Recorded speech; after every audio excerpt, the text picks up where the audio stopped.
Welcome to our channel. आज इथे मी तुम्हाला चैत्रगौरीच्या फराळातला चकली हा प्रकार दाखवणार आहे। तर इथे 5 वाट्या तांदळाचं पीठ आणि 2.5 वाट्या डाळीचं पीठ घेतलेलं आहे। त्यानंतर इथे बघा मी जिरे 1 चमचा, ओवा 1 चमचा, तीळ 2-3 चमचे घेतले आणि धन्याची पावडर पण 2 चमचे घेतलेली आहे। तर हे सर्व साहित्य मी पिठामध्ये टाकून घेणार आहे। त्यानंतर इथे बघा हळद अर्धा चमचा, हिंग पाव चमचा आणि तिखट 3 चमचे आणि मीठ चवीनुसार घेतलेलं आहे। तर हे सुद्धा आपण या पिठामध्ये टाकून घेणार आहे। आणि त्यानंतर इथे बघा मी अर्धी वाटी आणि त्यापेक्षा वर थोडंसं तेल चांगलं गरम करून घेतलेलं आहे आणि ते इथे मोहन म्हणून घालून घेतलेलं आहे एवढ्या पिठासाठी। तर इथे तेल गरम आहे म्हणून एकदम हात मी इथे घालू शकत नाहीये। तर त्यामुळे थोडं थोडं हे जे कोरडं पीठ आहे ते तेलावरती मी पसरवून घेते, म्हणजे थोडंसं तेल गार होईल। आणि तेल आता मला हाताला सोसवेल असं झाल्यानंतर हे तेल मी पूर्ण पिठाला चांगलं असं चोळून घेणार आहे। अशा पद्धतीने आपण पिठाला तेल सगळीकडे चोळून घेतल्यानंतर आपली चकली जी आहे ती तळल्यानंतर सर्व बाजूनी छान अशी खुसखुशीत होते, कुठेही अशी नरम पडत नाही, छान कुरकुरीत खुसखुशीत अशी आपली चकली तयार होते। तर अशा पद्धतीने बघा तुम्ही सुद्धा तांदळाचं आणि डाळीचं पीठ वापरून नक्कीच चकली करून बघा।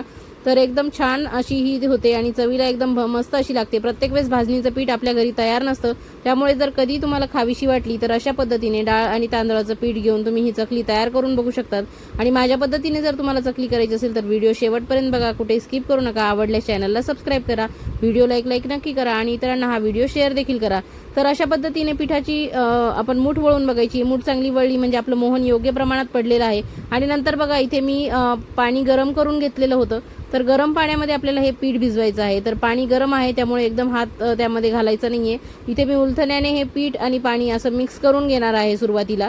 तर थोडंसं पाणी मी सुरुवातीला घातलंय आणि थोडं थोडं करूनच पाणी आपल्याला या पिठामध्ये घालायचं आहे, कारण तांदळाचं आणि डाळीचं पीठ आहे आणि तांदळाचं पीठ बऱ्याच प्रमाणात असं पाणी शोषून घेतं आणि प्रत्येकाचे तांदूळ वेगवेगळे असल्यामुळे त्याचं पीठही वेगवेगळ्या प्रकारचं होतं आणि वेगवेगळे तांदूळ वेगवेगळ्या प्रमाणात पाणी शोषून घेतात। त्यामुळे पाण्याचं प्रमाण थोडं थोडं करत आपल्याला इथे ॲड करायचं आहे आणि कोणाला कमी कोणाला जास्त अशा प्रमाणात पाणी लागू शकतं।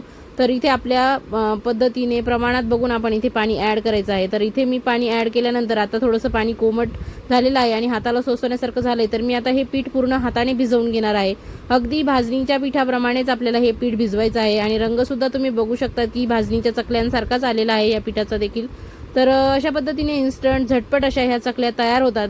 तर याच पद्धतीने आपण ज्वारीच्या पिठाच्या, गव्हाच्या पिठाच्या सुद्धा करू शकतो, पण ते पीठ आपल्याला वाफवून घ्यावे लागतात आणि त्याला मोहन टाकण्याची गरज नाहीये।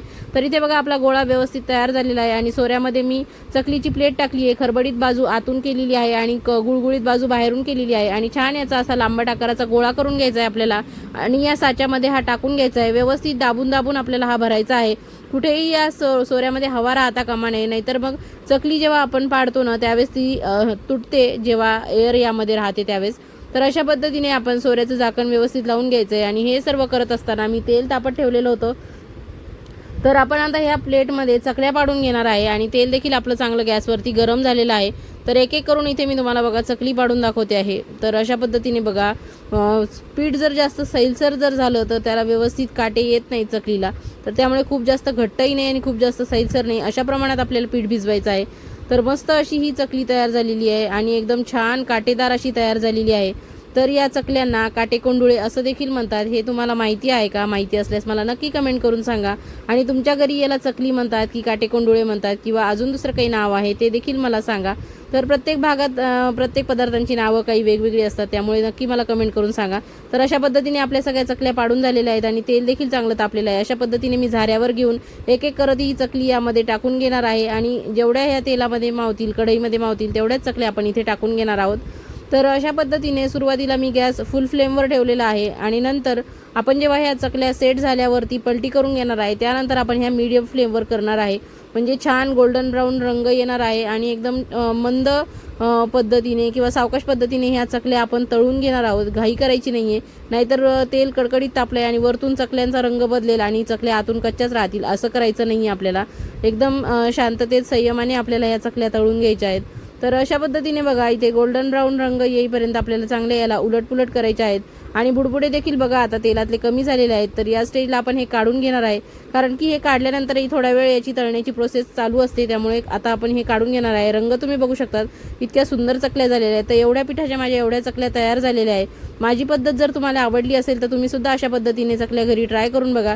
इथे बघा चकलीमध्ये तीळ पण किती छान दिसत आहेत आणि काटे पण किती मस्त आलेले आहेत चकलीला।